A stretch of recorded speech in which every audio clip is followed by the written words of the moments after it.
Assalamualaikum warahmatullahi wabarakatuh. Perkenalkan, nama saya Azia Najihatul Kamilah dengan NIM 1800763 dari Universitas Pendidikan Indonesia. Pada video kali ini, saya akan membahas materi mengenai komunikasi politik di era disrupsi.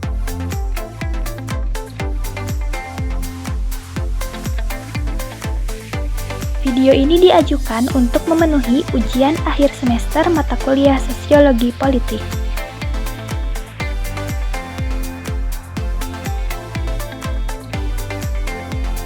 Apa itu komunikasi politik? Komunikasi politik merupakan komunikasi yang melibatkan pesan-pesan politik dan aktor-aktor politik atau berkaitan dengan kekuasaan, pemerintah, dan kebijakan pemerintah.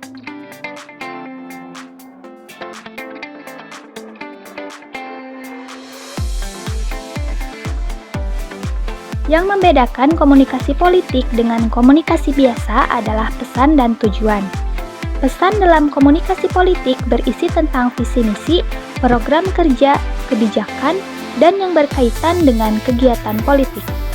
Tujuannya yakni untuk mengambil hati masyarakat agar terpilih dan bisa menduduki jabatan pemerintah.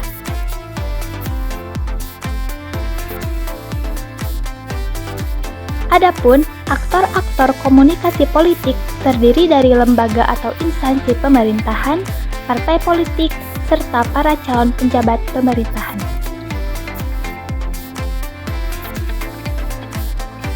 Adapun pengertian dari era disrupsi adalah masa ketika perubahan terjadi sedemikian tidak terduga, mendasar, dan hampir dalam semua aspek kehidupan. Tatanan baru hadir menggantikan tatanan lama yang sudah tidak sesuai dengan tuntutan zaman. Dalam hal politik, disrupsi akan mendorong terjadinya digitalisasi politik. Jadi, komunikasi politik di era disrupsi adalah keadaan di mana para aktor politik atau komunikator menyampaikan pesan-pesan politik kepada masyarakat atau komunikan melalui berbagai media teknologi digital, salah satunya media sosial.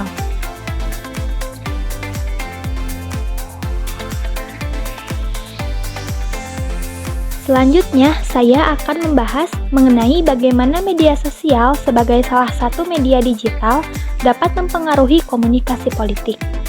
Bagi para aktor politik, media sosial sangat berpengaruh besar dalam hal komunikasi politik, terutama kampanye pemilu. Media sosial dijadikan sebagai wadah untuk membangun dukungan komunitas kepada para politisi yang tengah berkampanye. Selain itu, media sosial juga digambarkan sebagai sarana ideal dan basis informasi untuk mengetahui opini publik tentang kebijakan dan posisi politik. Sejumlah penelitian menunjukkan bahwa politisi di seluruh dunia telah mengadopsi media sosial untuk menjalin hubungan dengan konstituen, berdialog langsung dengan masyarakat, dan membentuk diskusi politik. Hal ini dikarenakan terdapat 4 keuntungan strategis dari penggunaan media sosial sebagai media komunikasi politik, yaitu mudah, murah, praktis, dan efektif.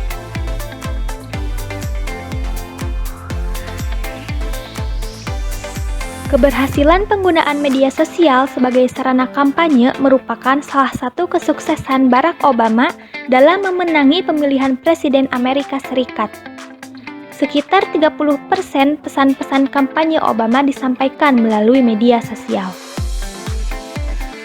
Sementara di Indonesia, keberhasilan media sosial sebagai sarana kampanye pertama kali digunakan dalam pemilihan Gubernur DKI Jakarta pada tahun 2012 yang meloloskan Jokowi Ahok sebagai pemenang. Proses kampanye yang mereka jalankan banyak menggunakan bantuan media sosial seperti Facebook, Twitter, hingga YouTube. Berdasarkan penjelasan dan fakta yang telah dipaparkan sebelumnya, maka dapat disimpulkan bahwa media sosial memberikan banyak keuntungan dalam komunikasi politik. Salah satunya dapat menjadi sarana yang cukup efektif untuk keberhasilan kampanye politik. Sekian penjelasan dari saya, mohon maaf apabila banyak kekurangan. Semoga video ini dapat bermanfaat. Wassalamualaikum warahmatullahi wabarakatuh.